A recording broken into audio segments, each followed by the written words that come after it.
So one-on-one devices have made the classroom more inclusive, particularly for children who struggle to present their work and handwrite, and with spellings it sort of takes that barrier away from them.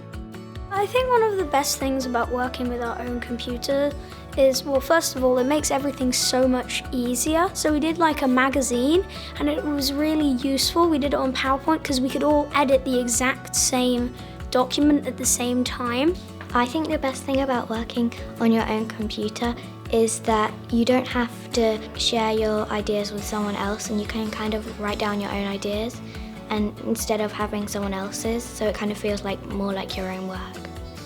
Putting a computer in front of a child is just something that they want to engage with.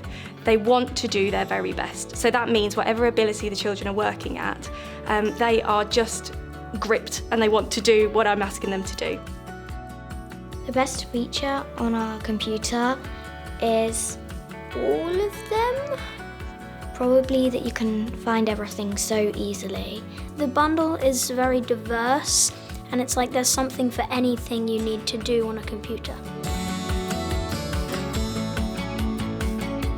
I like Flipgrid because you can just like record videos and people in your class can just see them.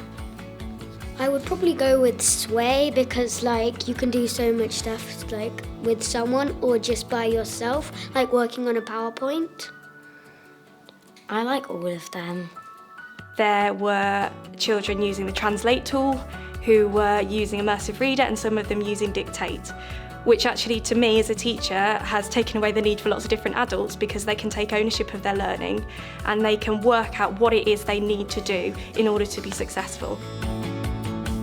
My favourite way to learn is the teachers send work on Microsoft Teams and then you can present it however you like and send it back in. I think lots of the Microsoft 365 tools take away the need to be really good at typing because there's so many different ways that they can achieve the things that I'm asking them to do, creating Flipgrid videos, or there's just different ways that children are inspired. And obviously having their own device means that they can tailor their style of work to whatever task I give them, so they can just get on with it and take ownership of their learning.